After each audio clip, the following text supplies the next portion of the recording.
aquí. Dejen preparar el pizarrón, que se me había olvidado. Y aquí está. Entonces, acuérdense que lo que habíamos visto ya era álgebra de funciones. Y álgebra de funciones es referido a aplicar álgebra en todas las funciones. Entonces, lo único que voy a hacer es hacer álgebra. Y hacer álgebra son operaciones de suma, resta, multiplicación, división, etcétera, etcétera. Pero se agrega una nueva operación. Esa nueva operación se las voy a escribir.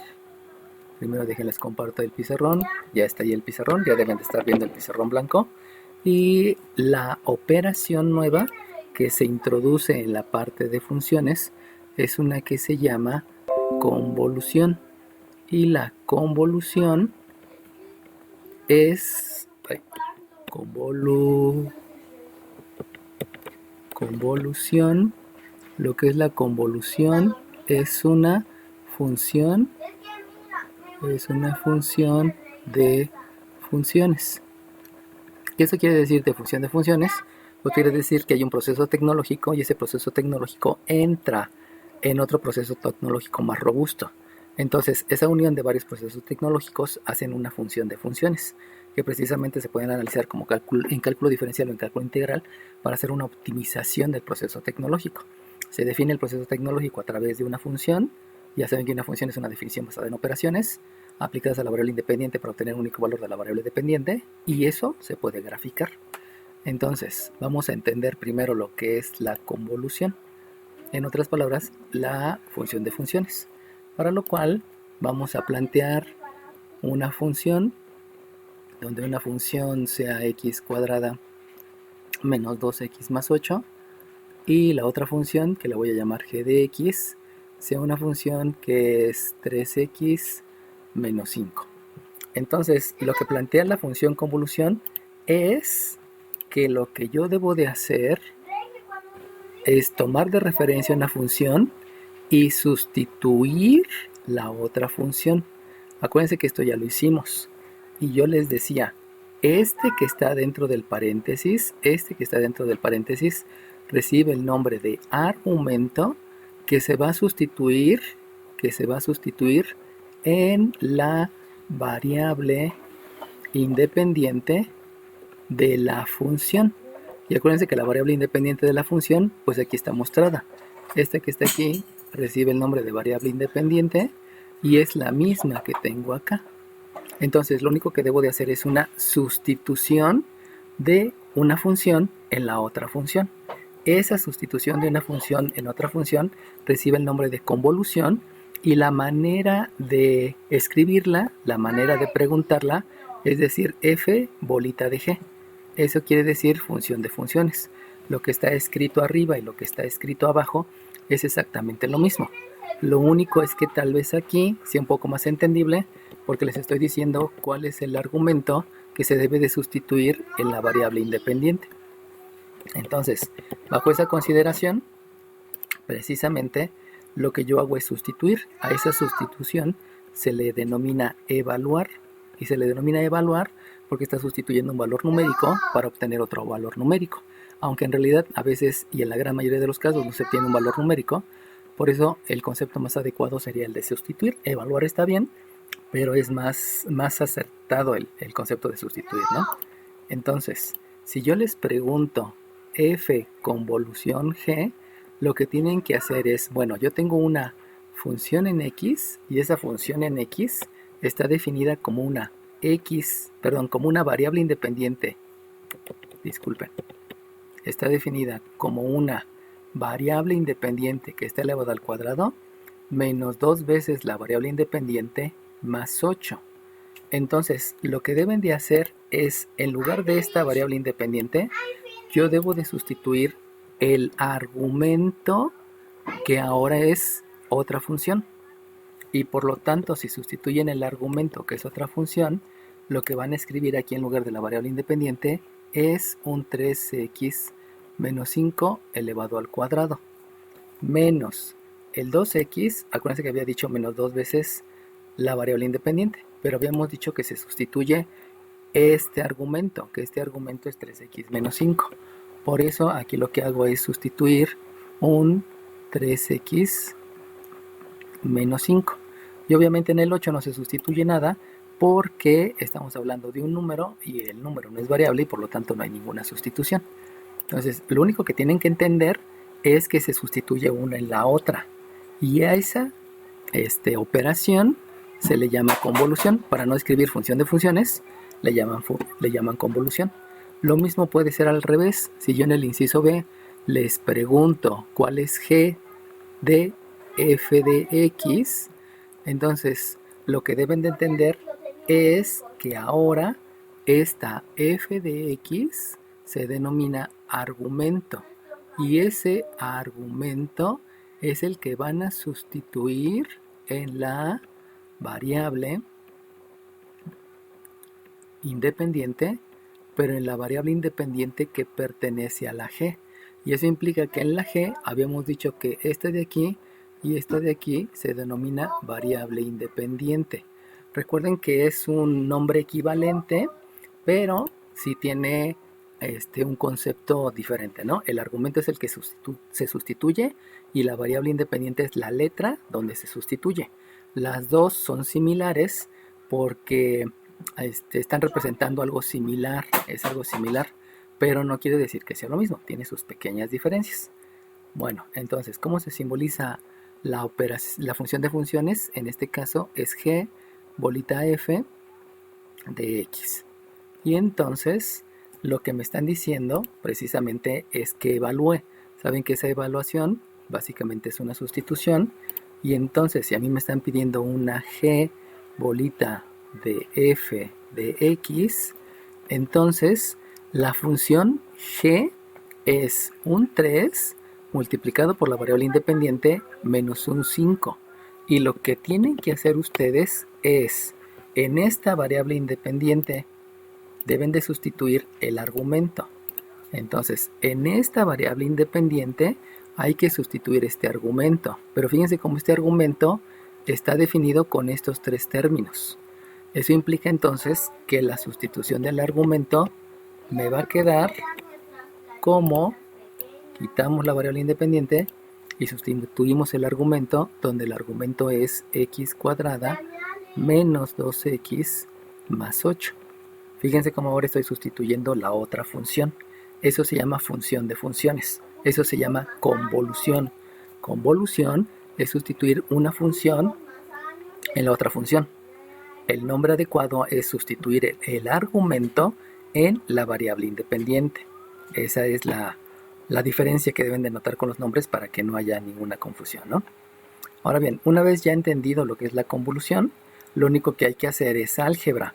Y álgebra ya saben que se basa en todos los conceptos que ya les había compartido en la primera semana, que se los tienen que aprender, porque es una manera adecuada de aprender las cosas, si no van a tener muchas confusiones a lo largo de todos los cursos. Y entonces las operaciones que tengo que hacer aquí, pues obviamente es elevar al cuadrado. ¿Qué tengo que elevar al cuadrado? Pues aquí se ve que hay que elevar al cuadrado. También debo de aplicar la propiedad distributiva, que la estoy marcando aquí, y también debo de hacer la propiedad distributiva. Entonces, aplicando esos dos conceptos, obtengo que la f convolución g de x es el cuadrado del primero, que es 9x cuadrada, menos 2 veces el primero por el segundo, que es 30x, más el cuadrado del segundo. Acuérdense que así les enseñaron a elevar un binomio al cuadrado. Eso lo hicieron mucho en Mate 3. Simplemente se los escribo. 1 menos b al cuadrado es el cuadrado del primero, menos 2 veces el primero por el segundo, más el cuadrado del segundo. Que lo hicieron en circunferencia, en elipse y en hipérbola.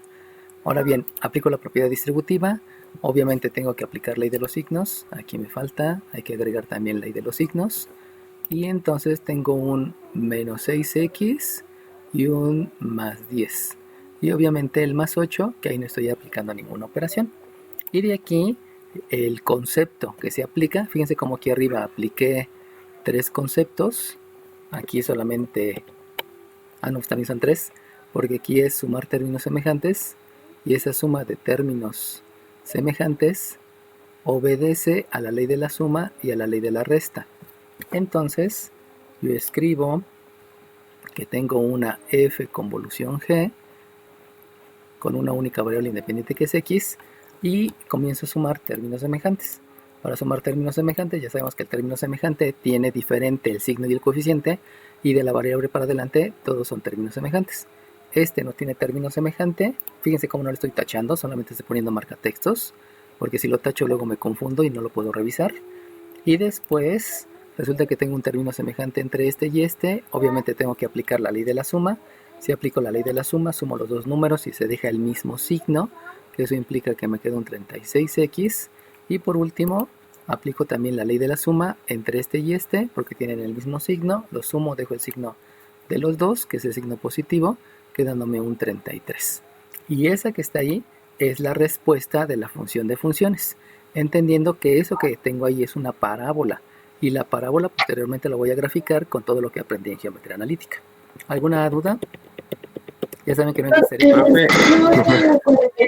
¿No falta el más 10? No falta el más 10. Ah, sí, falta el más 10. Tienen razón. Es 43. Tienen razón. Faltaba el 10. Bueno, a ver, todos ellos que me dijeron que faltaba el 10, díganme su número de lista. 52. 52. ¿Quién más? 35, creo que dijeron. 35, por ahí hay un micrófono que se oye feo. Ese mejor escribe en el chat y me dicen los demás qué número es, ¿no? ¿Alguien más? 32. ¿30 y qué? 32 y 33. 32 y 33. 32 y 33. ¿Alguien más? 15. 15, ok, sale bien. 15. Como no los puedo ver, pues confío plenamente en ustedes, ¿no? ¿6 dijiste? 56. 56, ok, gracias. Dios se los pague. 56. Bueno, no les puedo decir cuál pregunta llevaban, pero tengan en cuenta que ya está registrado, ¿no? Bueno, entonces, obviamente, como decían sus compañeros, te falta el 10. Luego hay ceguera mental. Y eso suele ocurrir siempre, ¿no? Por eso es bueno los marcatextos, porque así se dan cuenta cuál les falta considerar. Obviamente en la segunda revisión pues ya lo hubiera detectado, ¿no? Bueno, vámonos a la otra. En la otra, si se dan cuenta, básicamente lo que tengo que hacer es propiedad distributiva, porque voy a distribuir la multiplicación sobre el minuendo, el sustraendo y el sumando. Y si yo aplico la propiedad distributiva, recuerden que es importante poner los conceptos porque así me tienen que entregar las evaluaciones, me lleva a que este es un g convolución f de x y me queda un 3x cuadrada menos un 6x más un 24 y el menos 5 pues obviamente sigue siendo 25. Y de aquí vuelvo a aplicar el mismo concepto que va a ser la suma de términos semejantes, y si se dan cuenta solamente va a haber estos dos términos semejantes y eso implica que voy a utilizar la ley de la resta, que es el concepto asociado, y entonces ya puedo escribir el resultado, donde aquí me dicen que g convolución f de x es 3x cuadrada menos 6x, hago la resta quedándome un más 19 y con eso ya tengo una expresión más simple. Fíjense cómo la expresión que tengo aquí arriba es más compleja que la expresión que está aquí abajo. Entonces, esa álgebra de funciones me lleva aquí a un proceso tecnológico donde una base es bastante compleja, me lleva a un proceso tecnológico donde la base es más simple. Y eso se utiliza mucho en la industria. Se van a dar cuenta que hay aplicaciones que son las que debimos de haber visto en esta semana, pero insisto, es mucho el material de la primera semana, por eso me estoy dando mi tiempo, para que queden bien claros, ¿no? Porque de aquí para adelante nos vamos a basar en todo lo que hemos aprendido la semana pasada y en esta, o sea, básicamente en álgebra, y de ahí lo que vamos a hacer es interpretar. Y esto obviamente también se grafica, y esta gráfica es una parábola. ¿Sale bien? ¿Alguna duda, pregunta, comentario? No hay duda, pero ahí donde dice propiedad distributiva también sería ley de los signos, ¿no? Es cierto, tiene razón, también viene ley de los signos porque viene multiplicar signos. ¿Qué número de lista tienes? 18. 18, muy bien, gracias. Sí, acuérdense de poner todos los conceptos, ¿no? O sea, obviamente en la evaluación no me voy a poner tan estricto, pero sí definitivamente deben de entender que los conceptos son los importantes para cada paso. En Mate 2, que la estoy dando ahorita, pues sí me estoy yendo de a paso por concepto, ¿no? Pero si se dan cuenta aquí ya estoy metiendo varios conceptos en un solo paso y eso obedece a que ya son de cuarto, ¿no? Llegaremos a quinto semestre y en quinto semestre son como 14 conceptos en cada paso, ¿no? Y que esos conceptos obedecen a geometría y trigonometría, geometría analítica y cálculo diferencial, que es lo que estamos viendo. Bueno, sale bien. Entonces voy a dejar de compartir también.